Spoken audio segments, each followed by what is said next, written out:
Hello, I think we're live. Hello and welcome to Green Pass Gaming Podcast. I'm your host, Phlapp, and always we've got Puxley along with us tonight for the ride. Hello, Phlapp. How you doing? Thanks for having me on. Yeah, I'm good. I'm all good. Obviously, been a busy week in the Xbox side of things. Xbox showcase. Lots of hype, lots and lots of hype, but not quite sure it delivered as a lot of the gaming media and a lot of people have been sort of suggesting. Yeah, it kind of comes back to the whole, who won E3 type of chat. It's not the most promising, but we'll get into that, I guess. Considering obviously E3 was cancelled this year, and this was supposed to be Xbox's big sort of showcase, the nail in the coffin, as it were. I don't know. I don't know if it actually met that mark, to be honest. But we're going to go through the the showcase piece by piece, do a bit of a deep dive. Obviously, we've learned a lot of stuff since then. So it's a bit of a retrospective look at what's been going on in the world, especially around the media. So let's get into it, shall we? Let's go straight in. Sounds good. So, 18. I'm not sure what was in here that was 18, to be honest. Yeah, I imagine it's just like a catch-all, just in case. We always like these over-dramatic intros, don't we? Yeah, we were so excited. I mean, we watched it together, didn't we? We were so excited at this point. Yeah. Do we need to turn the volume down slightly? Yep, I can do. Apologies. I don't know why that happened. Oh my goodness. That should be okay. Sorry about that. That's right. So they did this thing where I didn't know if this was Halo or not, to be honest. It was quite clever. It was like, is this Halo? Are they going to start this on Halo? Yeah, I mean, I suppose it was all in the Twitter feeds and all the Microsoft and Xbox kind of advertisements were all showing off that, it's going to be on the showcase. The demo's on there. It's going to be like the big hitter. Here we go, kind of thing. I suppose I wasn't too surprised that it was first. Yeah, I think I was, to be honest. I don't know. I thought they might have saved it for either the close or just a bit later on. But I'm kind of pleased they opened with this. I mean, it was a bit of a statement. Yeah, I suppose it's like the IP that Xbox has, doesn't it? That's like the Xbox seller, I suppose. So yeah, I suppose it was quite nice that they opened up first with it. It wasn't until we saw that glove. It's like, this is Halo. This is definitely Halo. Yeah, as you say, at the beginning, it was like, is it Halo? Is it? It kind of looks like it. And yeah, as you can see in front of you now, like you see the suit getting put together. It's almost sold it to you at this point. And as always, that the CGI for all this kind of stuff is so well done. Oh, the presentation up until this point is flawless. Really good. It's like, this is going to be a real humdinger, this one. Oh, yeah. I think in a minute, there we go, 117. That's the selling point there. Yeah. There's been lots of bad press around this. Obviously, graphic fidelity. I mean, well, it's not really the fidelity, is it? It's the sort of some of the lighting, pop-in. Yeah, I think this is part of the move to, what is kind of perceived and what has currently been reported as move from like static baked lighting to actual dynamic on the fly real-time lighting. So it's like a shift in terms of what consoles can do in terms of being able to do that on the fly. But I think we're almost kind of seeing, I don't want to say the limitations yet, because this is an early demo, and as I think you alluded to a minute ago, this was a build from, I think, maybe a couple of months ago, is what's currently reported. So apparently 6 months ago, but that's the thing that narks me with this a little bit, to be honest. When we saw that demo pop up there, I was thinking, this is going to be a demo we can download afterwards. But yeah, it didn't transpire. No, that's quite to be expected, unfortunately, isn't it? But I think everyone will have to get their hands on this.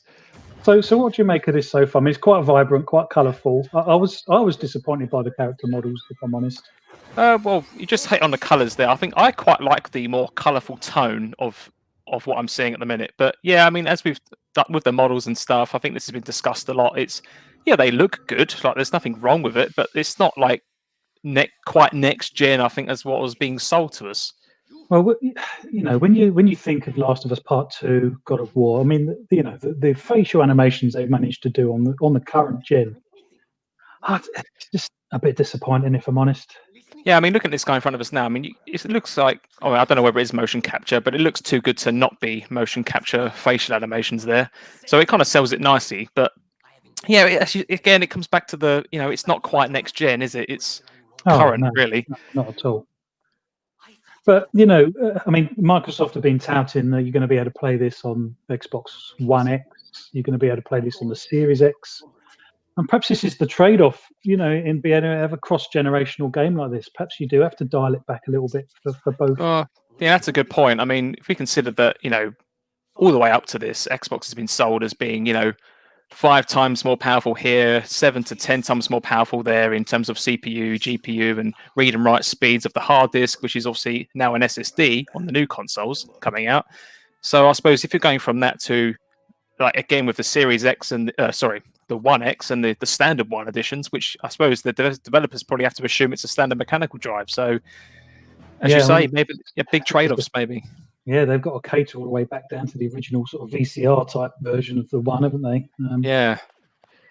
I suppose this is, a good demonstration of it. Is the popping of grass we see very shortly is what's been talked about a lot online. Yeah, I didn't see the grass first time. I've got to be honest. It was only when I rewatched it that you actually see the grass popping. And the first thing that sort of alerted me to anything that was kind of wrong was the mist on the mountains when he's going up in the lift. That was really obvious. It's like, that was It's bizarre.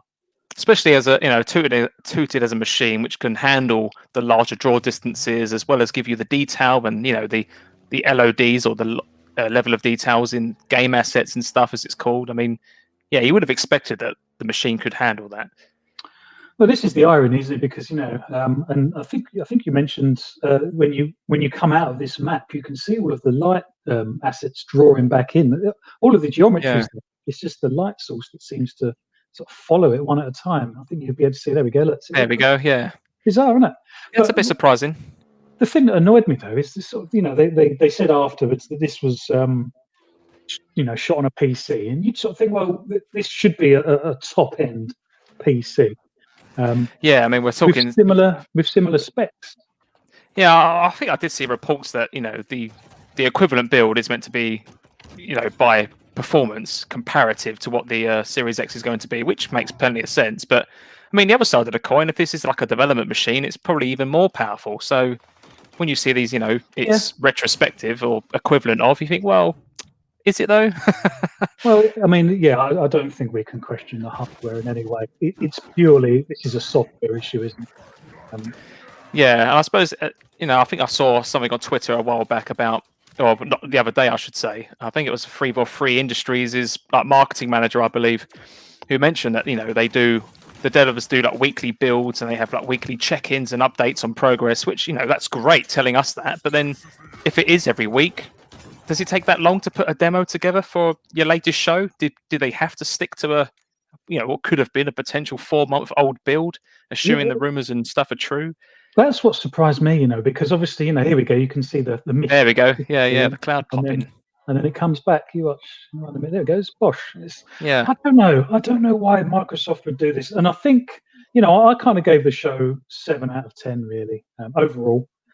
And one of the reasons isn't really anything to do that was in the show. Strangely enough, it was the amount of hype that they gave this show. I mean, we were told this was going to be a night of mic drop moments and stuff, and I just don't know where those mic drop moments were.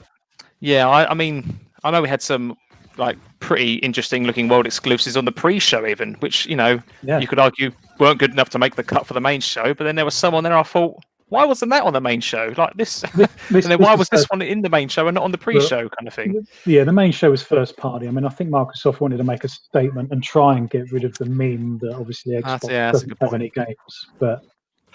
And to be honest, I think they delivered on that. I think they have, no one can argue that Microsoft doesn't have games anymore. They've got 15 game studios. There were still quite a few game studios that we didn't see. Was it 9 out of 15, if I remember correctly, what was shown? Exactly. Yeah. And to be honest, some of those studios have got 2 teams working on games anyway. I mean, I think Obsidian might even have 3, thinking about it, because they've just done the Outer Worlds DLC. They've obviously got Grounded and the new, new Skyrim clone that will come to a bit later in the video. Yeah, that's again, that's just a cinematic, isn't it? But that's another interesting thing we can talk about later on. So what's the positives then? So, I mean, I think the gameplay looks really good. It looks, the guns feel like they're doing damage, don't they? You can feel the guns. Yeah, I mean, I recently revisited Halo again on the anniversary collections, and one thing I noticed immediately on this one is the punchiness of the guns and like the audio and the sound effects, and as well as the visuals. I think it's a lot more punchier, kind of what you'd expect from like a shotgun in this instance here. Yeah, absolutely. I think the game's definitely going to be fun, and if they can iron these out, I mean, to be honest, they've done it. It's just disappointing that we're all hyped up so much, and it didn't quite deliver on what they promised, I guess. But that's not to say they won't. I mean, the other thing that confused me a little bit was they said ray tracing is going to come out after the launch of the game, which I don't know. Is this game ready for launch? Is it ready? I don't know. Well, I mean, if I remember rightly, I mean, I believe on the Series X, it's actually hardware-based ray tracing, so you actually get a lot more performance there. You save a lot more, obviously.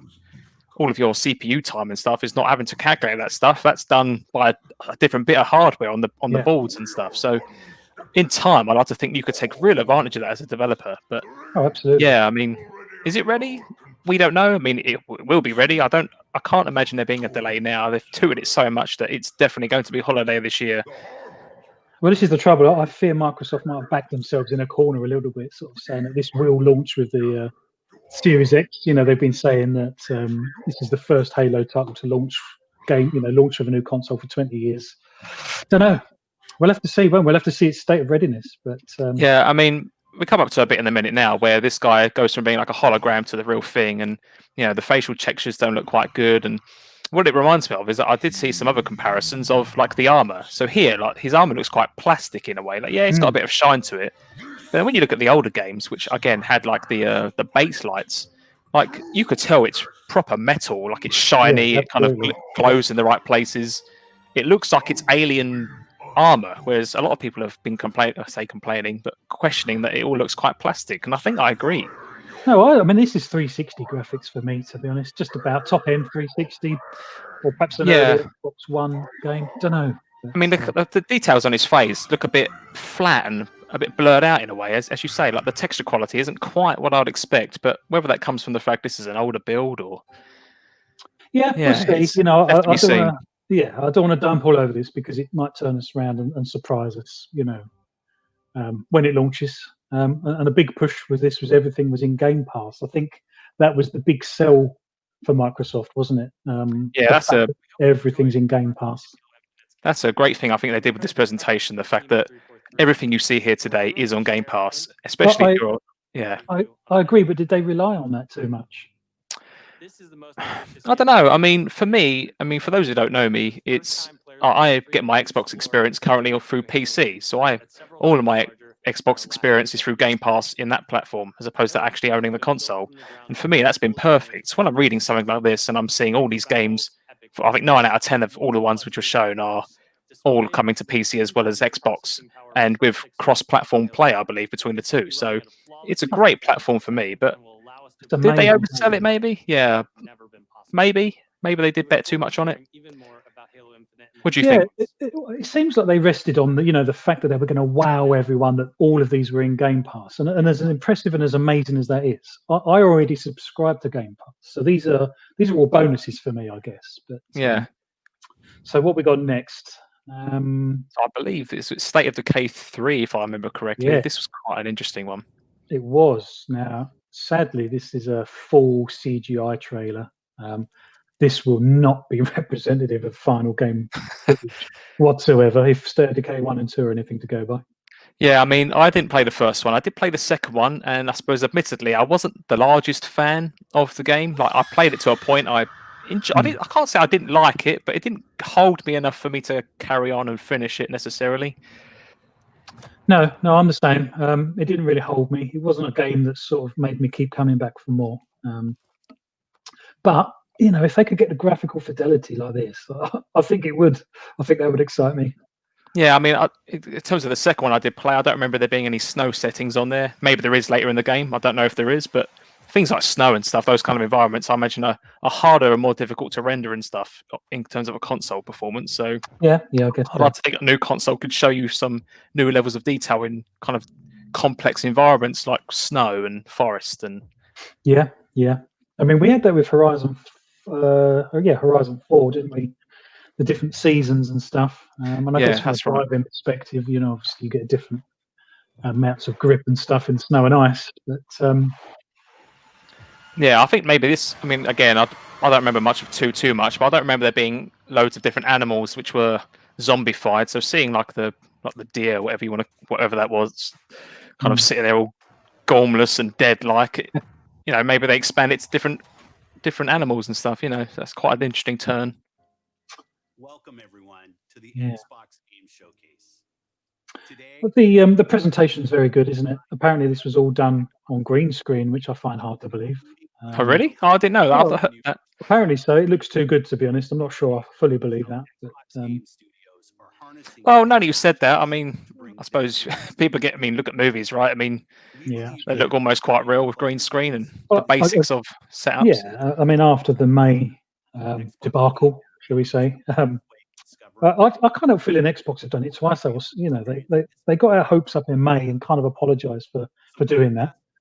And it feels like they did it again a little bit on this one, to be honest. Yeah, I think I agree with you there. I mean, a lot of the stuff, there were a few things on here which we'll talk about as they come up, which kind of gave me a few goosebumps and, that's really good. I'm looking forward to that. But yeah, I didn't go through it thinking, oh, wow, on every single thing. It was almost like, is this selling me a Series X? I kind of had that question in the back of my mind for most of this.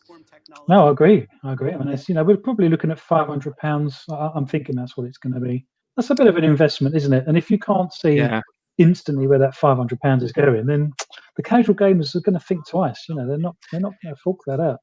Yeah, I mean, I know Xbox are bringing out their Xbox All Access, I believe it is. You have like a monthly fee you pay. You eventually get it all off, and you get gold. And I think there's rumours that there's no tax or VAT or APR, I should call it, no interest. Yeah, on the Series X as it comes out, which is obviously that helps a lot of people out, but it's not necessarily the answer, is it? But we'll see. I can't remember what the third one is. Let's have a look. Forza. Oh, yeah, he just said it, I believe. Yeah, I didn't quite hear him when he said it again. Again, footage captured in engine. Beautiful ray tracing, apparently. Digital Foundry have done their magic, and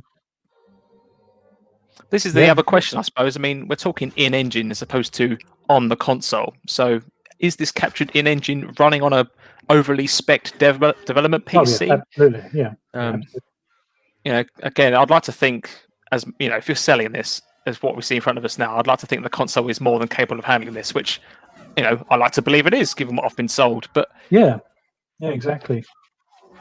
Yeah, it'd be interesting to see, won't it? Yeah, I mean, I've not played the latest Forza game, I have to admit. It is on my list of things to jump into, but I do look at this and I think graphically this looks really good. I was a little bit surprised when Phil said this was in early development, because I was expecting this to come out in February, to be honest. But, maybe it's further along they're alluding to. Okay. Okay. So this is an interesting title. This is, I think, has a lot of discussion points with me, at least. What's your thoughts on this one? Is this Grounded? No, this is Everwild, Rare's new title. Yes, it's yes. I just want to know what the game's about, to be honest. We've seen quite a lot of this footage, and I'm still none the wiser, to be honest. It looks fantastic, though, doesn't it? I think most of the community share that sentiment of what is it. I mean, graphically, it reminisces from Sea of Thieves, which I absolutely loved as a game. I mean, people, yes, it had its flaws here and there, but I thought it was the way it was done, I thought was really good. And I'd like to think that this is almost like Sea of Thieves, I suppose, but in a mythical forest setting, or whatever you want to call this, Yeah, I mean, it's. Yeah, I don't know. Is this going to be open world? Is this going to be like an MMO? Don't know. There's trailer certainly doesn't really give you many clues, does it? That's for sure. No, I did read a report the other day, actually, that apparently again, this is obviously speculation and rumor, but apparently that the rumors the developers aren't even sure quite where they're taking it. So if that is true, and that is the case, it kind of makes you wonder, well, why haven't you figured it out yet? Well, I'm sure. I mean, I'm guessing this is going to come out next year. I'd like to hope so. Possibly early 2022. Yeah, I mean, we got teased this game last year, E3, didn't we? So we did, and all of although this might not have been touted as being Xbox Series X, this is obviously well within its capabilities. So we should be expecting this, shouldn't we? Yeah, I mean, the scene we see here in front of us, we've got the 4 characters, and again, reminiscent of Sea of Thieves, which had 4-player crews. I'd like to think that you have a party or a squad of 4 people, and I imagine I'd do missions or quests or whatever you want to call it, and I suppose there's an overarching story, kind of like what Sea of Thieves had, but top level. It does make you wonder if it's a Sea of Thieves type game, doesn't it? Like an MMO type game where you have multiple people going around one big world. Don't know. Yeah, I think it would do well if it would. I mean, but maybe just tighten up a bit more on the I suppose the quest giving. I think the story of Sea of Thieves was told quite behind the scenes. It was very in the background of the text and the noise. Yeah, I agree. But they've made a load of money out of Sea of Thieves. I mean, it's done incredibly well. I mean, it's been top of the charts in Steam for quite a few weeks, I think. And obviously, it's part of Game Pass, and people are still buying it, so it's done really well. So. Yeah, I mean, my introduction to this was on PC when the Anniversary Edition was a thing. I mean, I know there was issues when it first came out about it not having enough content, but since I started playing the Anniversary one, I thought the game was fantastic. And with any luck, this new Everwild game will be exactly the same. Yeah. Or learn from the mistakes, I should say. Whoa, I just got hit with a flood of memories. It looks really good. Yeah, this was like I'll call it a Telltale type game, but I know they don't exist anymore. But it's one of those games, I believe, right? Yeah. Yeah, don't nod. That they don't believe us. I think I could play this. This is the beauty of knowing that everything on here was in Game Pass, because it's like, would I spend the sort of £30 to £40 on this? Probably not. I agree with you there. I definitely watching this. Yes, I'll say it's good. I quite like what I'm seeing, but would I buy it for £40? Probably not. But if you're spending your £15 a month on Game Pass, would you download and give it a go? Oh, 100%. I have no reason not to give it a go. And this is where Game Pass is a winner, isn't it? For the majority of people, I can't believe anyone would think Game Pass is a bad idea. I mean, especially say for me, a solely PC user at the moment of Game Pass, it's only $3.99 a month. It's like over the course of a year, that is an Xbox game, and for that amount, if I can play, I've already played 10 plus different titles that I've saved money on effectively. So I think it's a perfect package for everyone. Makes you wonder if they're going to have to do a bit of a price hike soon. Makes you wonder, doesn't it? Particularly with the rumours that gold might be going. But yeah, I suppose with that is the stories of, is that going to be bundled in with Game Pass only, or is Xbox Live finally going free, and the cost of Game Pass is what's going to pay for the servers moving forward? Yeah, I think it's going to have to go free for everyone. I think xCloud will be their reason to buy the top tier Game Pass Ultimate. Yeah, I think given that, I think those are the main 2 scenarios. I'd like to think that the most consumer friendly option is to give it away for free effectively, and then you have, as you say, this premium option with streaming capability as well. Yeah. So that's this year. That's a recent game. Yeah, next month, and we can play that one. That's quite cool.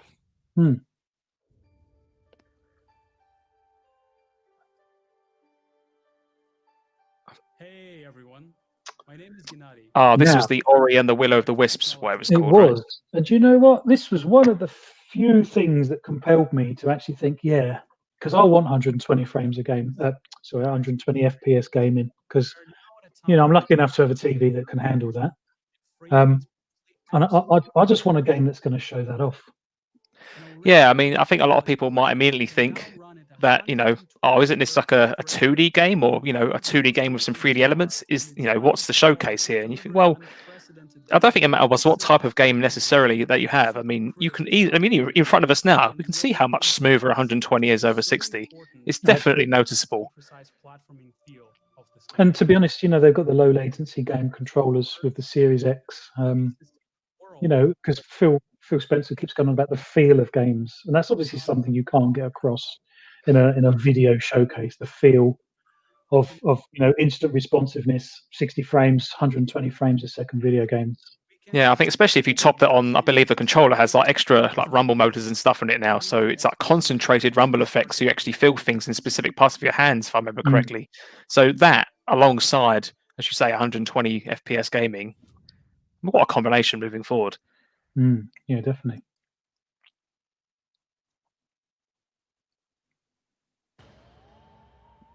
What's this one? Oh, this is the DLC for the DLC Obsidian. Yep. The Outer Worlds. I keep getting them mixed up between the two different games. Yeah, again, another good one coming. You know, I really enjoyed the Outer Worlds. That was a fantastic game. Yeah, I mean, this was done by ex-Fallout. What was it? Fallout New Vegas developers, I believe, if I remember rightly. So it definitely showcases the type of skill and devotion into that here. Well, absolutely. So, you know, when this came on, I was thinking, oh, this is Obsidian's go. Looking forward to this. So, yeah, okay, I'll put up with a little bit of a DLC for a game that we've played. I kind of guessed Grounded might be coming next. Yeah, that's another interesting one coming forward when it comes up, isn't it? I mean, it is. Quickly speaking about this one, I think like the DLC they've done here is almost reminiscent of things like Borderlands for me, where you kind of have this main story that came with the base game, and then you have this new DLC, which almost looks like it's like it fits in, but it's almost like it's an extra add-on. If you know what I mean. Yeah, it's a big bolt onto the side. Reminds me of like the spaceship DLC, I think in Fallout 3 as well, like where you got abducted by UFOs. Yeah, I remember that. So Here this was no surprise. Yeah. We knew Grounded was coming next, didn't we? So you played the beta of this, is that right? Yeah. I was on the Game Pass preview. I was on Xbox Insider, and I played this. Yeah, it's a good little game. This seems to me like a passion project, a little bit like perhaps Sea of Thieves, that might actually take off. I think it's either going to disappear fairly quietly, or it's actually going to take off and make them loads of money. Yeah, I mean the concept is, I say original, but it's almost like you've taken Honey, I Shrunk the Kids from the 80s and modernized it and made it into a game effectively, which looking into this concept of your children effectively, or young kids, or whatever, it looks really good. I think it works really well. It's got crafting aspects. It's probably not as creative as Minecraft and stuff. I mean, nowhere near as creative as that. But what it also has is fun bits to do outside of crafting, which I always get a bit bored with in Minecraft, if I'm honest. So yeah, the team-based mechanics of this also look really interesting. Yeah, I think this might tick quite a few people's boxes. And I think lots of people are writing this off because it's just a kid's game. It's a bit of a passion project. But I can see this one really, landing with the casual gamers. And yeah. And it's coming out in 2 days' time. So that's another interesting one. At Obsidian, we're dedicated to pushing narrative and role-playing games. Now, at this point, my heart sank. Because I was thinking, we've got the guy talking from Obsidian. We're missing something. We're missing something very important from this show. Yeah, I think when we saw this live, I think I piped up that I think there might have been a hidden little bit at the end, and fortunately for us, that came true. Yeah, you were right. I was thinking, no, that's it. We're not going to see it. So, no, you held your faith. I'll give you that. It was only a gamble, I should say, but yeah, thankfully they delivered, because that was one of the high points for me. I suppose there's nothing. I mean, well, I'll wait till it starts playing, and then. Check this out. So effectively, this was almost like there's no other game quite like Elder Scrolls in recent years that I am really aware of, at least. This kind of seems like this is the fill-in or the answer before Elder Scrolls 6, which I know a lot of people are umming and ahhing about anyway. So it's quite nice to see a new title. I mean, Bethesda have sort of fallen from grace, haven't they? Really, I mean, with Fallout 76 and. It takes them so. I was thinking this the other day. We went a whole generation without an Elder Scrolls game. Yeah, so you can't really include Skyrim because that was technically previous generation. Yeah. It just got ported over with the special edition, which had improved lighting and stuff. But I mean, and the same for GTA. While I'm there, to be honest, we had two Elder Scrolls games in the 360 era and 2 GTA games in the 360 era, and nothing in the next era. Well, if we quickly talk about GTA 5, I love the game, don't get me wrong, viewers, but it's a game that doesn't seem to want to die yet. It's very much alive going into next gen. So this looks fantastic. This is what I want.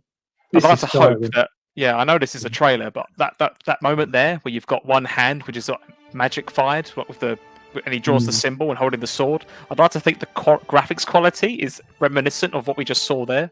You'd like to think so, wouldn't you? Yeah, fingers crossed, but we'll see. Apparently, that game was the reason Microsoft bought Obsidian. So it's been around a little while. It might not be quite as far out as you think. I hadn't heard that. That's interesting to know. Yeah, no, I'm thinking next year.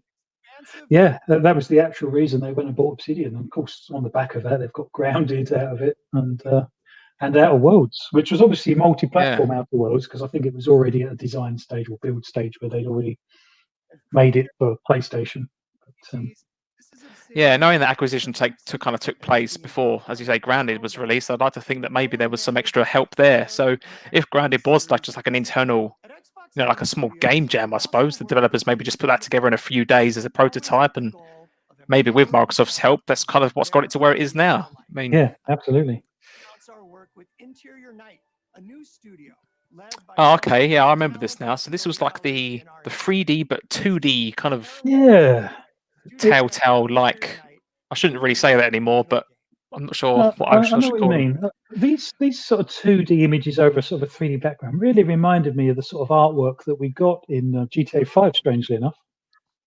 Yeah, like on the loading screens and all those kind of panels. That sort of parallax sort of moving background. It kind of reminded me of that a little bit. Again, it looks intriguing. It's not a game I would spend money on unless it did incredibly well on Metacritic, or all of my friends were suggesting that I absolutely have to play this. But being on Game Pass, I will certainly be giving it a go. And again, that's another reason why I think Game Pass is such a great option, because games I would otherwise maybe not bat an eye to, if I knew I had to pay £30 to £50 for, I mean, I can just download it and play it and try it, and if I like it, great. If I don't, I uninstall it. It's an awesome service, and of course, with xCloud, you can play it anywhere. You can play it on the train. I mean, and that as well. Yeah, I really liked. I was quite impressed. I mean, I think we both said this during the live stream. Sorry, we hadn't really heard of these developers before, at least not in any real detail. I hadn't, at least I should say, but I was quite impressed. Like the art quality here, I thought was very unique. Yeah, it is. It's very good, and it's enough to draw you in and want to give it a go, isn't it? Yeah, like this transition here. So it's obvious that the trailer of the truck that they're in is 3D, but then these are all 2D. But it fits nicely. It works really well. Yeah, it does.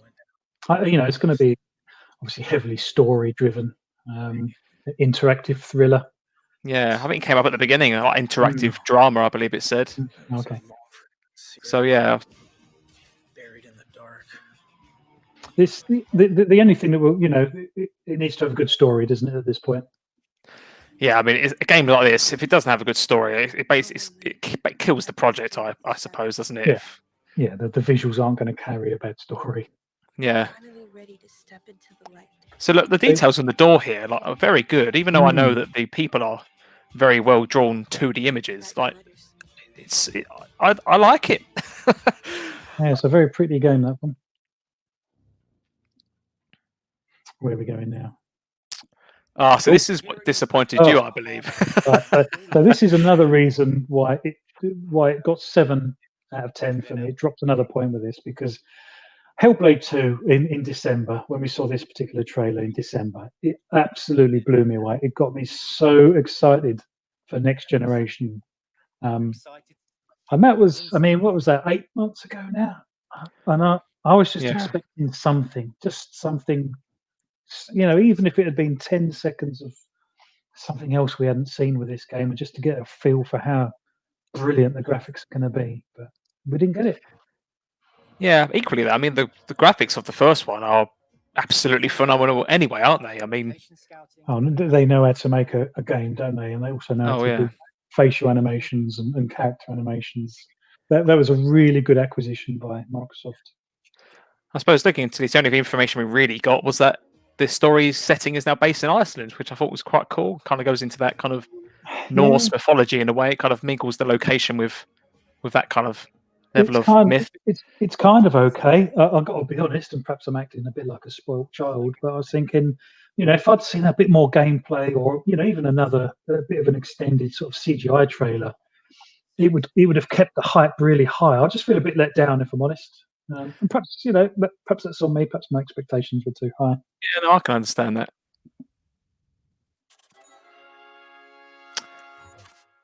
This is Double Fine's Psychonauts 2, I believe.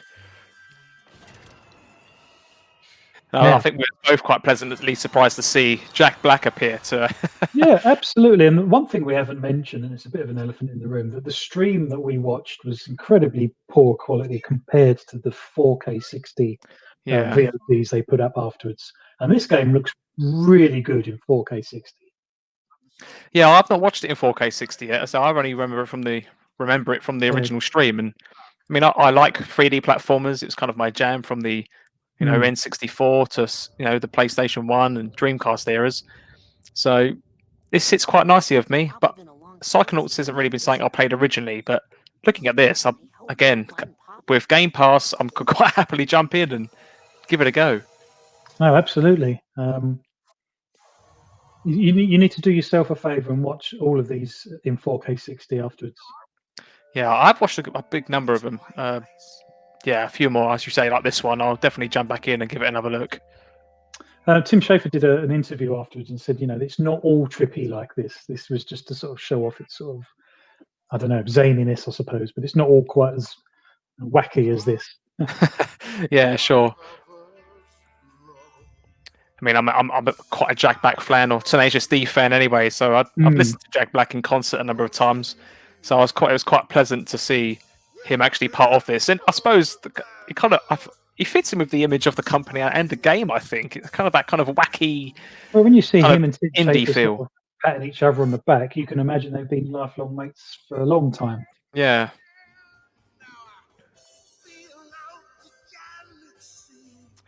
Yeah, as I say, I've not really played the first one, so I don't really know in terms of the story what this is all about. But as we see here with the gameplay now, like it's fairly standard 3D platforming, which for me that's a seller anyway. I think there's quite an emptiness when it comes to the availability of 3D platformers, particularly on 360, first party 360 platformers. Yeah, absolutely. Yeah.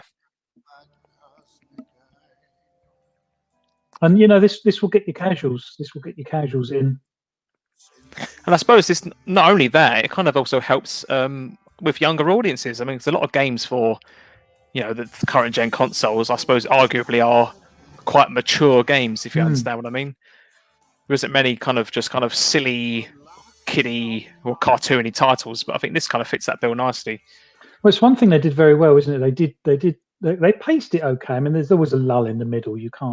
It can't be firework after firework. Yeah, of course. But they certainly sort of shared out the sort of content for different ages and different levels of gamers.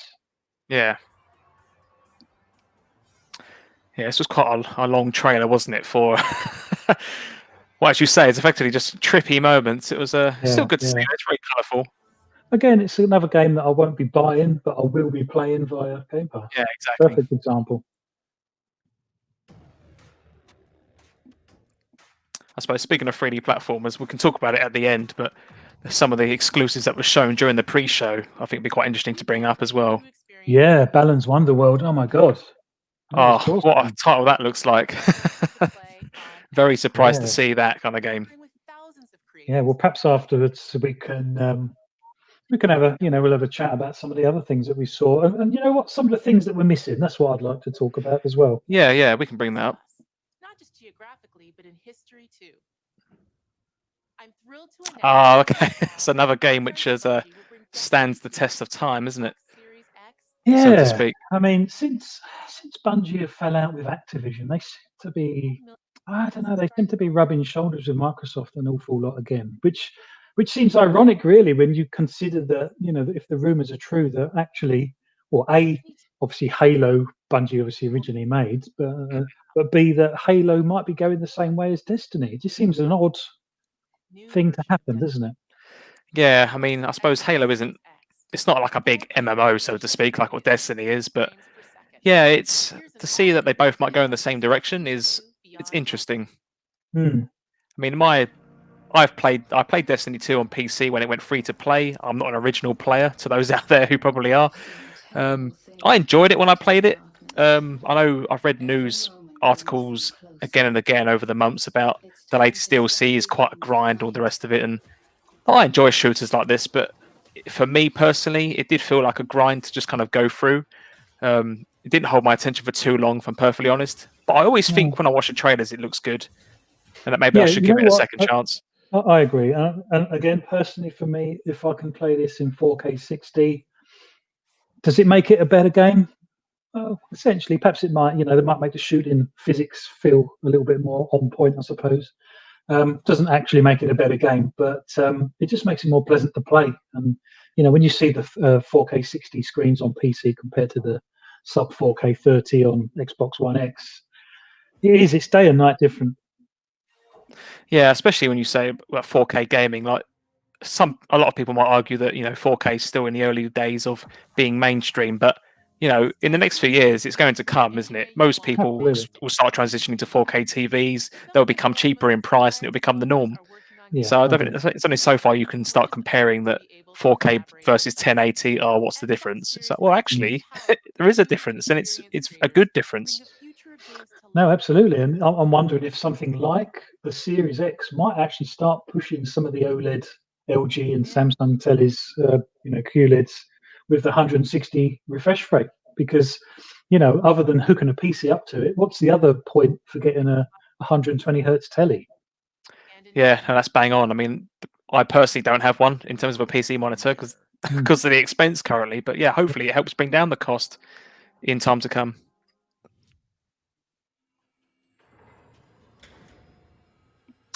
Oh, right. Is this the Warhammer? Ah, that was it. I believe you're right. Again, this was just another cinematic, wasn't it? So it was, yeah. I say just a cinematic. The cinematics obviously always look very nice to watch. Yeah, Pripyat gets a lot of settings, doesn't it, in games? Yeah, I believe you're right. Yeah, we saw that Ferris wheel. I immediately thought Call of Duty 4. yeah, or even Modern Warfare. Yeah, that's true. Yeah. I think throughout all of this, I was kind of watching this thinking, this is interesting. Like, what is this? And I saw the Warhammer symbol come up. I'm assuming this is. I'm sure we're talking about the right game here. Yeah, I think this is. But did you do what I did? Did you feel slightly disappointed when you realised it was a Warhammer game? Yes, I did. I mean, I've heard good things about the Warhammer games. Again, it's one of those things. I'm not a Warhammer fan, so to speak. I don't collect the models or paint them or play the game. But I've heard good things about the games. Maybe I should give it a go one day. I keep plugging Game Pass here, but it keeps coming up for good reason. Like, now I can try it. Absolutely, and you're not plugging it. You're just expressing the value that it is. It's the best thing to happen in gaming for a long time. Oh, we're wrong. No, sorry. Stalker. Yeah. Okay, so maybe I shouldn't say this, but I remember we saw this live and we was kind of questioning that there was a Stalker 1. Well, I've found out since that, the Stalker 1 was a PC only game, and that it was actually a predecessor to Metro. Some of that team. Oh, right. I think this is the Warhammer one, isn't it? Yeah, I believe so. Oh, yes, it is. Because the 4 guys come out from the left-hand side now. Yeah.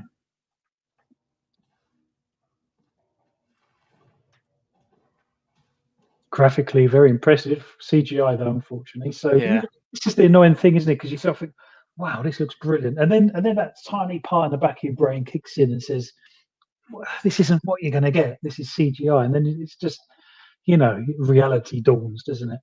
Yeah.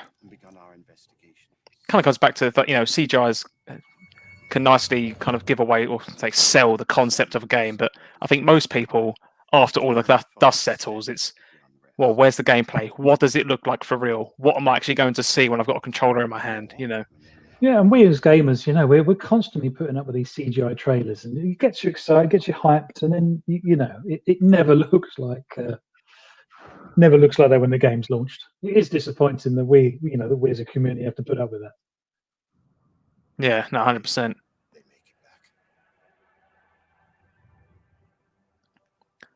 So I know that looking at that cinematic there, we see all the monsters or zombies, whatever you want to call them. Like, is it another game that's kind of going that whole world survival?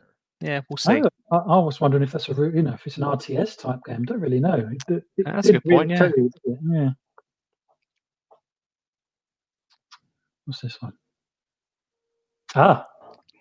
Now I have to confess, when I saw this, I was thinking, "Oh no, this is a Bugsnax moment."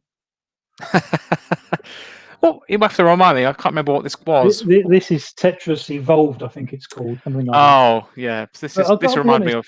Yeah, sorry, go on. Well, since then, lots of people have said how bloody brilliant this game is. So I'm intrigued now because I actually really want to play it. Yeah, this sold, as you can see here, it's selling the big multiplayer aspect, isn't it? And I think the inspiration for this, comes from Tetris 99, which is actually on the Nintendo Switch. Right. That's like a big 99 player battle royale type game, which sounds bizarre if you've not seen or played it, but it works very well in my experience.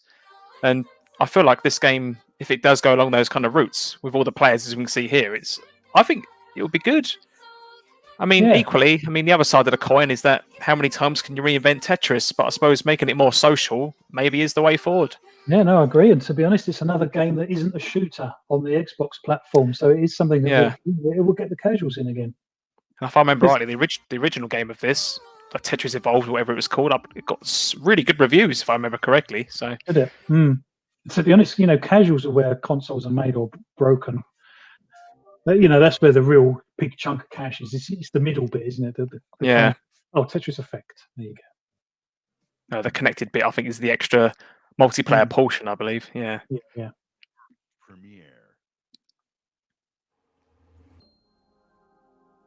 So I found an interesting console launch because I thought, okay, as a PC player, I might have to wait a little bit longer, but that's fine. Yeah.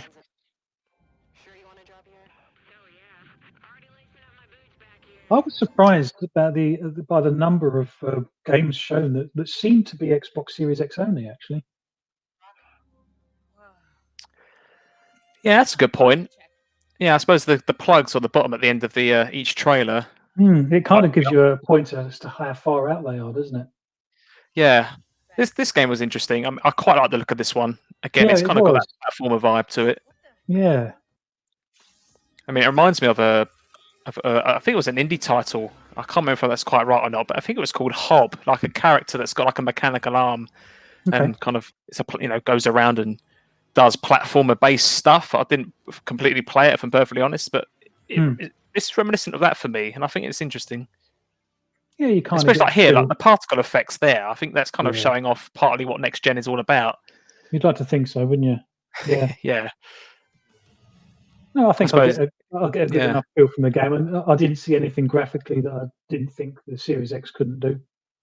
No, true. I mean, sort of quickly going back to that particle stuff I mentioned, I think this is kind of where, if we remember back to a few months ago, the Unreal Engine 5 tech reveal demo that got shown. I mean, that's kind of tooting the fact that it's going to be able to do really complex particle systems and lighting. So maybe when that comes out, quality will improve. Yeah. Oh, I was looking forward to this. I like Blue Team games. So this is the medium, isn't it? It is. So for me, you might feel the same, but if there was a trailer within this presentation which was this is why you need an Xbox, I would argue that this one might be it. I think this was the Jack and Daxter moment for Xbox, wasn't it? This was the reason, this is coming to Series X only because of the SSD, because of the next generation features. I believe it is coming to PC as well, if I remember rightly. I thought I saw it at the end of this trailer. We'll double check that. Not Jack and Daxter, Ratchet and Clank, sorry. Yeah, sorry, that's what you mean. But this is in a minute when we see that it's two worlds rendered simultaneously, that makes me wonder that actually are you playing as two characters at the same time, but you just switch context? The strange thing is, I think it was probably the next day that Bloober it was actually on the Xbox site. They uploaded a video that kind of demonstrated what the game was a little bit more about, with some developers talking over the top. And I was thinking that you'd be better off seeing that in the showcase itself, because it was quite good. And apparently it is, yes, completely rendering two worlds instantly that you can just switch between. Yeah, I mean, I know we see a video in a minute where obviously you've got this part here where it's top and bottom. This is what, yep, they're rendered simultaneously. So here, right? So you've got like your kind of sidestepping on that side wall, but both characters look the same. They're doing the same action. The environment is slightly different. So I wonder if there's almost like puzzle elements to this where in one dimension you can see certain things, the other one you can't, and vice versa maybe. Yeah. Check out the video. It kind of it highlights that. Yeah, we could have done with that in this showcase, to be honest. Yeah, we'll bring it up at the end, I guess. We can have another look and discuss that. But this is, I suppose, this is a concept of this kind of. I mean, alternate realities have been done before. It's nothing new necessarily, but in the way it's done here, I've not quite seen before, which I think is very impressive. No, I agree. Yeah, I agree. I think you've mentioned it before, also that I don't think any real console or platform has been powerful enough to do what the developers intended. So, yeah. Okay, so PC as well, according to this snippet here. Yeah, makes you wonder what the minimum. If this is Series X only, makes you wonder what the minimum spec for PC is going to be. Yeah. Is that an SSD? Is it any SSD or is it an NVMe? Yeah, no, I got you.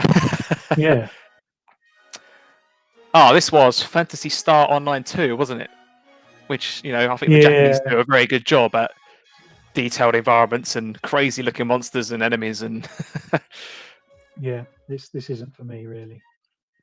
But I appreciate that it's for some people, and on Game Pass, those people will be able to enjoy it. I think this is one of the games that I probably won't even download, even though it's free on Game Pass or available on Game Pass. Yeah, I mean, it looks like, Phantasy Star, if I know correctly, is an MMO. You play with friends and other groups of people running around. So it's very much a game where if I was to play it, I'd have to have a party with me to take part in. I suppose I could play it on my own, but I don't know. I feel like maybe the point of these games is that you do play them with other people. Yeah, absolutely. And again, like the monsters here, the particle effects, the environments. It's like this reminds me of Kingdom Hearts in a way, in terms of the battle system and stuff. And in terms of Japanese RPGs and that kind of stuff, I think Kingdom Hearts is the one I absolutely love to play.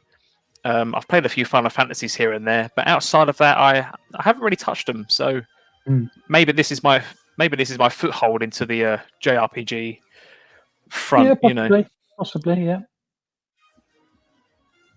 But yeah, I don't have a lot to say about this really, because as I say, I'm not really a JRPG player. Good to see the Sega logo at the beginning. Yeah. I was a bit of a Sega fan back in the sort of Saturn and Dreamcast days, and it's a shame that they're not as prevalent as they used to be. But to be honest, Sega always made really good arcade games, as in in the arcades. Yeah, I mean, as a kid, my first system was a Master System 2, believe it or not, before a Mega Drive. So yeah, that was my entry. So arcade gaming, I understand completely what you're on about. Oh, this is one I'm excited for. So this is the Crossfire single player. Or Crossfire X, I should say. And this video did a really strange thing where a lot of it was in 4K 60, but some of the sort of cutscenes seemed to be in 30 frames a second. And it was really jarring. It's bizarre. Yeah. I don't think I caught that on the stream, but that's probably because of the quality. But I'll take your word for it. So Remedy, I like Remedy. I quite like Alan Wake. I've not played Control, actually, but it's on my to-do list. And funny enough, I'm waiting for it to come to Game Pass. I think it will at some point. Yeah, no, I'd like to play that at some point soon. And I was aware that the multiplayer of this was going to be free to play. I don't know if that's free to play as in Everyone or Game Pass, but I did notice at the end that it does specify that the single player is separate and either paid for. Or I remember that. Game Pass. Yeah, there we go. I think one thing to quickly mention as well is that I think Crossfire as a game has existed for a while. I believe it's quite big in the Asian territories, if I remember reading correctly. It's the biggest first-person shooter in the world. I think I personally hadn't really heard much of it until I saw the original trailer for Crossfire X, I think a couple of months ago. Well, it's a bit of a CS clone, and you can run it on a very low spec PC, and I think that's one of the appeals in the Asian market is that it's not really about its graphical fidelity. It's about that it does run on virtually anything you have. Especially in the Asian markets, where I think mobile gaming is very prevalent, isn't it? Well, this is why I think Microsoft are pushing xCloud as their entry into Japan, because that's fine if the Japanese people don't want to buy a Series X. Okay, we've still got you covered. I suppose, yeah, and to add to that, as I think, again, Asian territories, I believe, like as you say, Japan and Korea and those kind of countries have very good internet infrastructures in place. So yeah, absolutely. shouldn't be any problems to be able to handle it if as long as people actually pay for the service. I suppose is the first hurdle. Well, yeah, I agree, but it's not cost prohibitive. I think as it is at the moment, and when you take in many services like Disney Plus, Netflix, they all seem to be around that $15 a month mark, and it seems to work. It seems to be the sweet spot. So if Microsoft can continue putting stuff on Game Pass, buying studios, I think they've nailed it. To be honest. Yeah, as we said at the beginning as well, that we've only seen 9 out of 15 of the studio's content, so hopefully there's more to come, which I know we'll talk about soon as well. World Air. This is the last presentation, right? I believe. Last one of the presentation, you mean? Yes. Sorry. Yes. Yeah. This was the highlight. So this point right here, Playground Games, I think is what's everyone was like, yes, it's finally revealed after being an open secret for so long. What a beautiful trailer this is. I mean, again, sadly, probably not representative of in-game graphics, but it just it had the humor I was looking for. Yeah, especially at the end, as we'll see shortly, where like the narrator's going around about the ancient world. You've got the mystical like mushroom kingdoms of fairies and stuff, and then very shortly, I think this part is very British humour, isn't it? It is, and in this 30-second snippet, it felt like Fable. Yeah. I think what interesting to point out for me is that it's not Fable 4; it's just Fable. So, is this a reboot? Well, no, is this a retelling of? Yeah, we don't really know. It's a good question. Don't know. Don't know at this point. I think it's a little way out. I think we're looking at 2022 for that. Possibly. Yeah, I think that's about right. I think we've got another 2 years on that one. Possibly a bit longer if they really want to polish it. But I'd like to think it's not going to be too long. I mean, I know there's some studios kind of do a thing where they show a game and then a few months later they say, actually, it's almost done and it's coming later this year, kind of thing. Like, oh wow, I've not got to wait for it anymore, So. No, that's true, but it's the first we've seen of Fable. I'd be surprised if they're any further than some of the very, very early development, to be honest. Yeah, that's a good point, considering what you've just said there. So yeah, it's just the highlights here, isn't it? And yep, this is the closeout footage, and I was feeling good at the time, to be honest. I was disappointed by Senua's Saga. That was probably the one thing that made me feel a bit. And then the internet happened. yeah. And then the internet happened. And then it all got kind of serious, didn't it? Yeah, I mean, a lot of talk. Again, if we're going to go back to the very beginning of what we've just been talking about with this Halo Infinite demo, I mean, how much do you want to talk about that? Well, yeah, we've done a lot of talking. I think I found the memes that are coming out quite funny, and I think the studios did as well. I'm not sure Microsoft perhaps took it in as light humour as it was meant. Perhaps I don't know. I know Sony fans probably an absolute Fields Day. And that's the end of that. So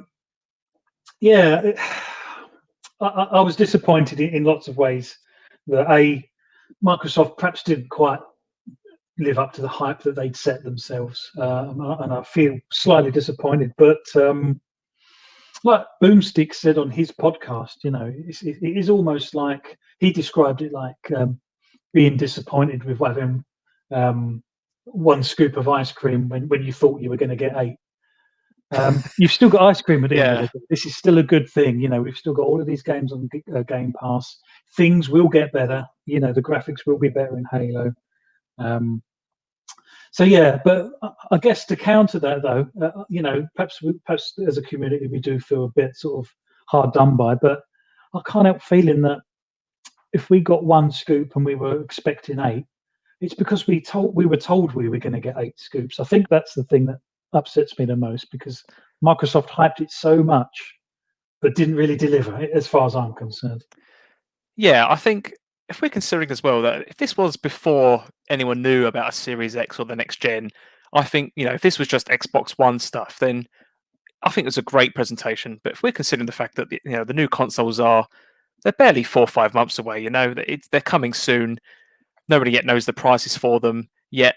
What are we going to get? What's on launch? Should I buy one? And looking at the perspective of, has this presentation sold me a Series X? No, it hasn't. Is the answer here? No, that's the honest answer. Like, I would like to say to myself that I would get one, and it's things like it's the backwards compatibility, which is a big seller for me because I've got quite a massive 360 library, which I think I'd love to be able to pick up, and have automatically re-rendered in 4K, 120 frames, HDR. I know we're tooting cloud technology, which is going to help improve the quality of 360 titles, and I think even Xbox One titles with minimal to no, developer input, which I think is fantastic. But you don't buy a new console to play old stuff that looks slightly better. You play it for the next new big thing, which, like the median here, as we saw, like that looks very good. I mean, I know it's not much gameplay we saw, but the type of gaming experience that kind of thing is offering, and it's stating that you can only get that on the new series of consoles because of what it requires, is great. But everything else, I don't need a Series X for this yet. No, I can live with what I currently have. I agree. I mean, Microsoft and the community at large have been saying, all of these games are upscalable. We can scale them up. It's been happening in the PC world for years. A new game comes out on PC and it can run on a minimum spec, and it obviously has a recommended spec and then the top end spec, and there's a vast sort of chasm in between where a wide range of specs that this one game can run on. And this is kind of how Microsoft have been pitching it, saying, well, it will run on the original OG Xbox, the VCR type one, all the way up to the Series X, and through smart delivery, you're going to get the best version. I don't doubt that that's still going to happen, and that is actually the case. It's just that we didn't see it when they said we would, or I kind of felt like they said we would, and the whole world's eyes were watching. It just seems like they missed a golden opportunity there to really drive home and prove to everyone that, Series X is the machine to have. Because if you're torn between the Series X and the PS5, I don't know. I think you might be thinking about PS5 at this moment in time. Don't know. I mean, there's definitely a lot of memes about that, isn't there? Xbox gamers are now queuing up for the PS5 line, Well, I suppose if we're going to quickly talk about the PlayStation presentation where we actually saw the PS5 reveal, I mean, I have a PS4. I'm not necessarily a massive PlayStation follower as an exclusive. I consider myself as quite I suppose open in terms of the platform that I choose to play. Partisan. Yeah. But when I watched that PS5 trailer, there was a lot of new reveals there, which I kind of got some goosebumps over. I was very excited of the stuff I saw because a lot of it seemed quite new. That was an interesting one. I think I can't remember all the titles that were shown. There was like a Dishonored type title, which was, you could die multiple times or you had to relive your same timeline. Right. Yeah. And there was like see again. I mean, I love Ratchet and Clank as a series, and when I saw that, I thought that looks fantastic. I love the graphics. I love the new jump in, being able to zip here and there with minimal to no loading times. And the thing I liked about it is when Digital Foundry did their deep dive like they do, it still had imperfections, but like they suggested, that proves that it's real and it's not CGI, and that you only when Digital Foundry do these things, 9 times out of 10, particularly with screen space reflections, they'll talk about the screen space reflection, and then they have to zoom in like 200% before you can see it and stuff. And most average, even people looking for it struggle sometimes.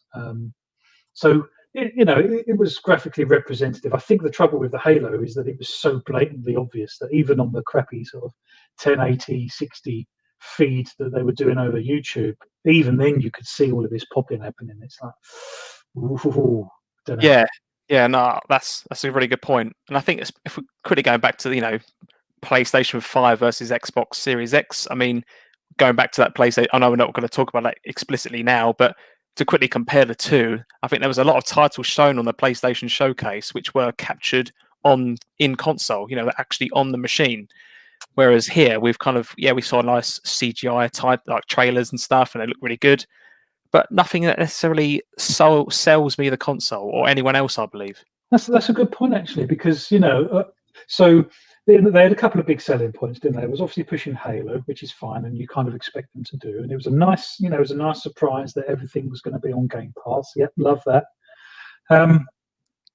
But the third and perhaps sort of jewel in the crown would have been these games are also now running on. This is Series X. You're seeing Series X game footage. And even if we saw Halo running like that, at least we'd know it was on the hardware itself. And I don't know, they just seem to miss a trick. But I'm worried that Microsoft are living in a little bit of a self-congratulatory bubble. I've never seen them so aggressive as they have been recently in regards to sort of marketing and the messaging that they're pushing out.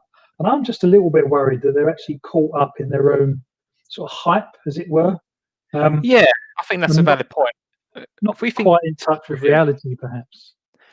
I mean, I can't remember. I think it was was it January, I believe, or it might have been a bit later than that, when I think Austin Evans got exclusive access to Microsoft and to have a look at the new machine, which, bearing in mind at this point in time, not only had we seen more about the Series X than anything, I mean, Sony were keeping their cards very close to their chest only up until a couple of weeks ago when they showed the PlayStation event, when they finally revealed the unit. And it was, as you say, I think Xbox are very aggressive in their marketing with this, in that, they've even shown, again, on the Austin Evans channel, they went through the whole ins and outs of the machine, how to, obviously, it's not complete on an assembly line necessarily, but effectively showed you how you put one together and how all the units slide nicely in and goes over the design of it. And so Austin and Digital Foundry Austin and Digital Foundry got an invite to that, and that was quite a long time ago, wasn't it? I just found it really interesting, as you say, like very interesting, very open about it, as if to say, this is what we've got. What is the competition going to do? Which isn't the traditional games console platform holder kind of method normally, is it? And this was it felt like a really new and fresh Microsoft, and that they were going to really deliver. And I hope they do.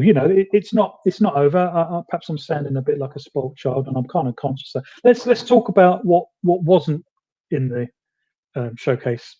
I'll go first. Yeah. Okay. Go on.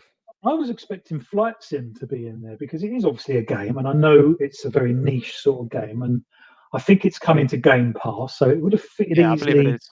Yeah, it would have fitted easily into that sort of whole these are coming to Game Pass thing. So it would have passed that test. I know it's imminent on PC. I know it's slightly delayed on console and possibly until the launch of Series X, but because that Flight Sim looks absolutely stunning. Every time you see it, that graphically, it blows me away. And I thought that would have been a good showcase for them to show off, some next gen graphics. Yeah, no, that's a very good point. I mean, I suppose the one thing to bear in mind of that, though, is I think that the Microsoft Flight Simulator is a flight simulator. I don't think it's not just quite a game, is it? It's very much a if you're one of these people that love flight sims and you pay for to have your own kind of personalized flight station with all the controls and stuff in front of you. I think, the next gen graphics of that are paramount to what the Series X is going to be able to do, which I think is fantastic. From a gaming perspective, if they want to make it about the games, quote unquote, which is quite a common thing we hear from Phil Spencer, I believe. Yeah. I don't know. Is Flight Simulator a game? Do you sell it as a game, even though it's not? I don't know. It's an interesting point, and to be honest, there has been sort of game type elements where there's a tutorial and they get you to take off and land and do stuff. So yeah, no, I take your point. Perhaps it's not a game in the sort of in the truest sense of the word, but it is still something that's coming to Game Pass. Ironically, just surprised it wasn't there, to be honest, because like I say, it looks fantastic. Let's try the point. Yeah, let's try a different one. Let's try compulsion gaming again. Absent. I have no idea what they're doing. They're quite a small studio, aren't they? I mean, let's remind everyone else just in case. I mean, they did We Happy Few, didn't they, a couple of years ago? And I don't know if they've done anything since, large or small. I think We Happy Few was the last thing they did. So you'd like to think a little bit like perhaps with Obsidian that Microsoft bought them because of what they might have currently been working on, as well as the studio acquisition. Yeah. But we still haven't seen that. So, I mean, I know when maybe it was just my machine, but when I played We Happy Few on PC, I mean, even on my rig, I was seeing some technical glitches here and there and stuff. Again, maybe it was the configuration of my PC. It might have been something else entirely. But I'd like to think a game like We Happy Few, which I believe has randomized elements to it, doesn't it? Like randomized maps and that kind of content. I'd like to think that something like that would fit quite well, actually, as an upgraded version on the Series X. No, I completely agree. Yeah, I don't know. It certainly wasn't the most polished of games, but okay. So let's try a different one. Let's go Coalition. So where were the Coalition? I mean, yeah, I appreciate Gears 5 hasn't been out that long. You know, I get that, but I can't remember who posted it now. Was it Digital Foundry? Can't remember, but I know someone's posted saying that actually they've managed to get Gears 5 running higher than the highest PC specs on Series X, and they've also managed to get the multiplayer running at 120 frames a second. I can't remember where, but yeah, I've read or heard of this as well, and that's very impressive, right? It is, but where was it? So if Ori can come on and tell us about how that game's going to run at 120 frames a second, where was the Coalition? I do wonder. I mean, a very valid point. I'm wondering because due to what's happening in the world and the fact that E3 was cancelled, it's kind of. I think a lot of the gaming community, ourselves included, were very deflated with the fact that that first or second week of June was now empty. The one calendar in my year which I look forward to probably just as much as Christmas or whatever is gone. And it's so all of these companies now catching up and deciding to do their own showcases here and there. It's very fragmented, I think. So. And I think Microsoft are kind of now doing like this monthly countdown of events until the release of the console, which it works fine, but people want to see things now. I'm pleased you've said that because we'll come back to that point perhaps. I've got another one for you. I've got another two. Yeah. I mean, this goes to show you another two in exile, where we're in exile. So, currently working on Wasteland 3, and we have seen some footage of that. But where was that? Yeah, no, that's another good point. I don't know. I mean, are these companies working on anything else maybe that's pushing them back, or are they having issues porting to Series X? I mean, I'd like to think that's not the case because these machines have been, again, well, at least to the public eye, have been very vocal in saying that, our new APIs for DirectX 12 and all the rest of it, and all the other stuff which is required to develop for a game, it's been sold that it's been almost seamless to port from an Xbox One to a Series X, which I'd like to believe. But maybe there's still some headaches there. Maybe there is issues with certain content, which is making it harder to show stuff. Yeah, I completely agree. It just makes you wonder, doesn't it? Yeah, I mean, who else didn't we see? I'm trying to remember now. The big one. It was the big one that we didn't see. We didn't see the Initiative. Now, we're expecting big things from the Initiative. I mean, it's got a fantastic lineup of developers, and there was lots of rumours beforehand about, will they show the Initiative game? This is supposed to be the quadruple A, defining, generation defining game. Not a mention at all. Mojang, nothing from those, and again. We obviously just had Minecraft Dungeons, but missing. Yeah, I mean, that's a very good point. Yes, it was missing, but then in my mind, I am thinking that these next gen consoles are, as well as people like myself and yourself, quite like the cartoony platformers and stuff. I think a large proportion of gamers are looking forward to what's next graphics wise. They want that level of realism and detail and quality and whatever else. And does Minecraft sell you that? I'd argue probably not. No, I agree, and that's a fair point, and perhaps that's one of the reasons they didn't quite put it in. But they did put Tetris in, so that's true. Yeah, I don't know. There seems to be lots of contradictions, doesn't there? So moving on, let's move on to the August event because we have mentioned that, and it is a thing because well, you know what? I've actually written it down in front of me. We've gone for, how long have we been streaming for? An hour and 14 minutes, and we haven't mentioned Series S or Lockhart once. during the way. Let's get into this then. August. So, what are we expecting in August? Well, if we're talking hardware-wise, hopefully the cost, because August, we're getting very close to launch now. I mean, we're getting dangerously close. Yeah. Like Sony or Xbox or Microsoft, sorry, need to unveil their hand sooner or later, right? And I suppose along with the rumors that alongside the Series X, there is, I don't know, a Series S, is it called, which looks physically a bit smaller, and 1080p gaming as opposed to 4K, but therefore it's considerably cheaper. Again, there's also stories of disk drive-less versions. Sorry, I kind of stumbled my words there. CD-less. So that's it. Yeah. So, but I mean, it's got the same SSD, it's got the same CPU, it's got a downgraded GPU with less compute units. It's got less physical memory because it's obviously only pushing 1080p, but hopefully perhaps 1440 and perhaps still at 60, because obviously 1080 gaming at 60 frames is still a thing. I think the important. Sorry, go on. No, and obviously it's going to have the low latency controllers as well. So to have that running at 60 frames a second makes sense. Yeah, and I think talking about when you said these rumored kind of smaller versions have less powerful GPUs, 1080p gaming, I think the initial signs of that is I think people are going to think that, oh no, does this mean that developers are now going to have to compromise on their bigger visions to be able to support a lower end version of the console?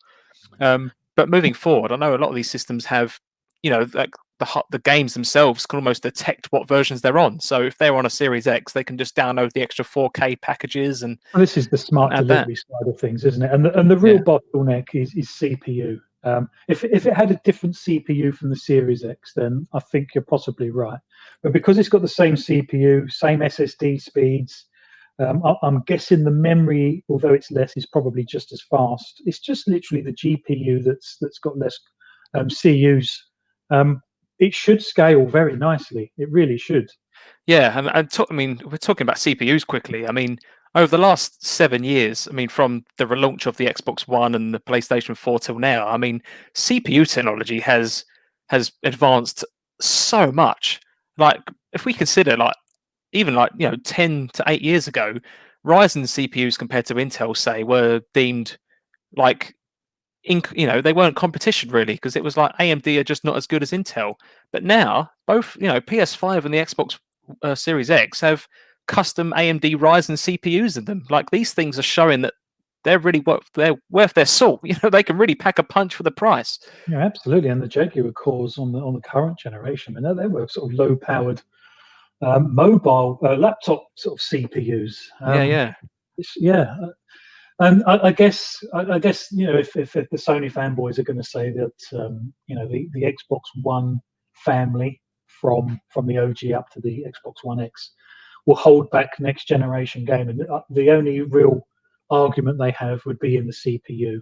But again, that should be scalable. So if you think of something like Assassin's Creed Unity that really pushes the CPU by the number of AI NPCs on screen at any one time, I mean, you should be able to scale that back. Yeah, you think there might be, as you say, like software checks as the game starts up or something that determines what system it's on and can dynamically adjust to fit its environment. Well, again, with smart delivery, that's already sorted at the software download. Yeah. So, the game that you download is specific for your platform or for your particular model. So we've got Lockhart, we think, coming in August. What else? You think the price? The price, we can have a quick. I did want us to talk about at some point soon about the pre-show stuff as well, because we had this showcase, but we have some pretty good looking stuff on the pre-show. So if you're happy, we can get to that in a minute. Yeah, let's do that then. So let's start with Balan's Wonderworld, because that blew me away. That was the big one for me as well, if I'm perfectly honest. Like, it's that Nights into Dreams look, right? I mean, I remember seeing that cinematic at the beginning and the music, and I was immediately drawn into it. Yeah, absolutely, and it just gave me that feeling of the I think it was the Saturn, wasn't it? Nights into Dreams. Yes. And it was the first analog stick controller, if you remember. It was round. I remember going and buying it, and the controller itself was round, and it had this sort of, had an analog stick and triggers, which was new. I mean, wow. Yeah, what is this? I know Nights into Dreams obviously took advantage of those analog buttons and sticks. I'm not sure any other game on the Saturn did, to be honest. I'm guessing perhaps With anything new, that tends to happen, right? yeah, I guess Daytona might have done. I think Daytona was a Saturn title, wasn't it? Probably the original Sega Rally. So I'm guessing they might have taken advantage of the analog triggers. Yeah, but I suppose digressing from Balance Wonderworld, I mean, like the world, again, it's your 3D action platformer, but graphically, I mean, yes, it had that cartoony aesthetic, but it's very colourful. It's very bright. It looked good. I mean, it had the concept of costumes, didn't it? That was like your different powers or abilities, and you could swap between. I think 80 plus, was it? Yeah. So I thought it was fantastic. I mean, I've not seen anything quite like that in a long time. As I said earlier, like 3D platformers are quite rare now. I mean, Nintendo platforms are obviously very good for it, and I'm a big fan of those. But on other systems like like the Xbox and PlayStation, they're not really prevalent. No, I agree. So we also had Exomecha. That was a very good surprising one. Yeah, I liked the look of that. Yeah, I thought that looked really good. It was a strange sort of mix between sort of first-person shooter and I don't know. I thought it was something like Crysis at first. The graphics looked that good. It's like yeah, I agree with you there. Yeah. Yeah. Because what was it? He was like first person, but then he was almost watching these massive machines fight, and then there was a scene where one of the machines stabs like a robot dragon in the head or something, and that really intrigued me. And I really didn't know it was until the very end, and even then, I'm thinking, I don't really know what this is going to be like. Yeah, I mean, I'm looking forward to seeing more information on it. No, absolutely. Then we had Dragon Quest XI. I'm not going in any particular order, by the way. No, that's fine. I mean, this was originally a Switch exclusive, I believe. So that was. I mean, I'm not a Dragon Quest fan, I must admit, to those watching and listening. So, but I remember watching the Nintendo live stream 2-3 years ago when they said it was a Switch exclusive. So that was a bit of a surprise to see that was now not the case. And well, Microsoft have been trying to sort of break into Japan for a long time now, and they certainly didn't succeed in this generation. But just in these two sort of showcases, including the pre-showcase, we had Dragon Quest XI, Exomecha, which I think would probably appeal to the Japanese market. We obviously had Balan Wonderworld, but Fantasy Star Online. Am I missing something? It's I think they're really making a push to try and go and get that Japanese market, and if not through hardware, then at least through Game Pass and xCloud. Yeah, I mean, I suppose assuming that the Japanese market are happy to pay for a service like Game Pass, then I think that is your foothold, right? As you say, but it's all about no matter how much you try to show off these machines, no matter where you are in the world. I think if the platform doesn't have the games that you like, you're not going to buy one, are you? It's difficult. No, completely agree. And I've just divided 500 by 15. So let's assume the Series X is £500. Xbox Game Pass is £15 a month. That's 33 months worth. If you don't buy a Series X and buy a Game Pass, it's going to take you 33 months before you spend that £500. That's nearly 3 years, isn't it? I mean, that's pretty good. To be honest, in 3 years' time, there'll probably be a mid-generation refresh, I think, if I'm honest. Yeah, and I think we briefly talked about this before in that, again, it kind of goes back to the Halo Infinite demo in that maybe it looks the way it does because it's an alpha build, but the developers and others as well are also trying to fit in the current gen and the next gen together. But moving forward, I think like PlayStation's ethos on this kind of thing is that the last gen was the last gen. We need to move forward, and we can't keep doing that if we keep trying to do the old stuff as well. So eventually, I think both systems, well, mainly Xbox, will just begin to focus on the Series X. The Xbox One will become last gen and not be supported anymore. And hopefully that's when we then really start to see the next gen capabilities and the bigger stuff moving forward, as you say, in the next 3 years to come. Yeah, absolutely. Completely agree. We've got lots of exciting things to come still. I feel August, I personally think August we're gonna see, well, we're going to hear about the Lockhart, but we're also going to see it a little bit like a PlayStation 5 reveal, I think. I think they're going to do that. I think we're also going to get a price for both systems. And I also think that the Series X will get a pre-order. I think you'll be able to pre-order it on whatever date it is in August. Yeah, that sounds about right. And I think they will also push their vision of the future a little bit more. So I think, because this was supposed to be around first generation games, so not first party, you mean? First party titles. Yeah. And it was, and they did a good job on that. It wasn't supposed to be about the business side of things and their vision and hardware and stuff. So I think all of that's coming in August still. I think Microsoft are scared of what Sony have still got left to divulge, because apparently Sony have still got some cards up their sleeves with regards to perhaps software and announcements and stuff. So I think Microsoft have held back, and I think it was 5 studios in the end we mentioned, didn't we? Perhaps we might get something out of those in August just to keep the hype train rolling. Yeah. I think August is going to be a big deal, actually, in all honesty. And perhaps that's the sort of ever, what's the word? I don't know. I just want Microsoft to do really well this generation after the last one. But they did kind of blow it on the last one. And it's such a great platform. I'd hate to see them struggle and suffer again for an entire generation like they did last time. Yeah, I think before Phil Spencer, I can't remember the other guy's name now, but yeah, the way that that's the one. The way the Xbox One was originally sold off as being this all-purpose multimedia system as opposed to just a games console. I think that's no one wanted. No one wanted that, did they? You buy a games console to play games, and this is why, as you say, PlayStation 1, because they were about the games. Even to the point they almost took the mick out of, or made fun, I should say, out of Microsoft for what they were trying to propose. There was even that video of the CEO. That won the generation. Yeah. No, it wasn't the CEO. I can't remember who it was now. But yeah, this is how we share a game. So that was it, and they just passed the box. And to be honest, I think they knocked that up in a space of hours. I believe. I think that came out very shortly after the E3 reveal, and that won the generation. That was it. Game over. Yeah, that's how knife edge it could be. But to be fair, Sony had the narrative in power.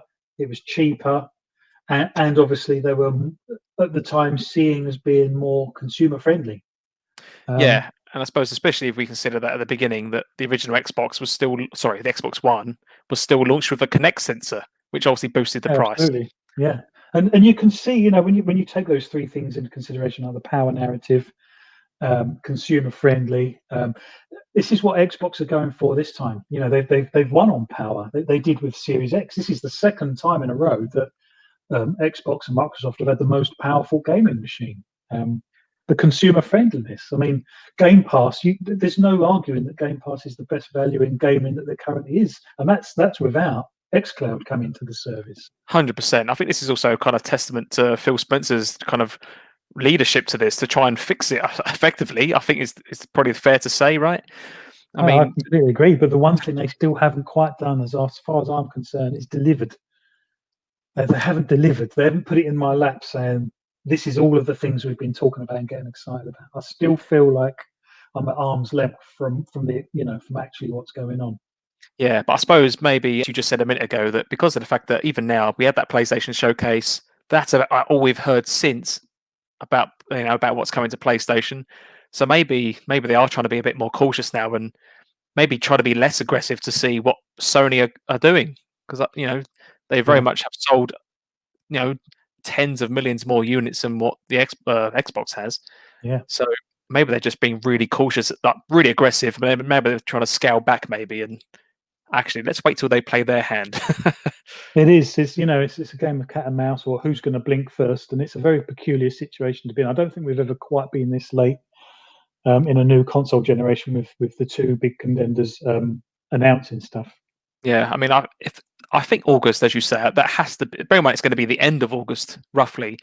If they don't reveal the price there, that's for either side. It's getting really dangerous now, because there's going to be a lot of. I mean, if we consider parents, right, buying games consoles for their children, or elder teens, or whatever, people that can't afford it on their own, like it's going to be a big Christmas gift, right? And a lot of families might want to start saving for this kind of stuff now, if that's the case. If you don't know the price sooner or later, it's going to shoot a lot of people in the foot. Yeah, no, I agree. And the Christmas market's the big one that they absolutely need. Yeah, exactly. So, right, I think we're nearly there, aren't we? Yeah, I think we've covered nearly everything that we wanted to talk about. We've kind of covered all the showcase. I've enjoyed that. I think it needed a post sort of retrospective look, because at the time, like we said, we were caught up in the hype. And there's a lot of trolls out there that want to see, either platform crash and burn, and that's not what gaming's about. The reason Game Pass exists is because of Sony. I fully believe that, and the reason Microsoft are pushing as hard as they are is because of Sony. And if Microsoft can actually make a bigger indent in this generation than did the last, then Sony are going to come out swinging in their mid-generation upgrade or next year.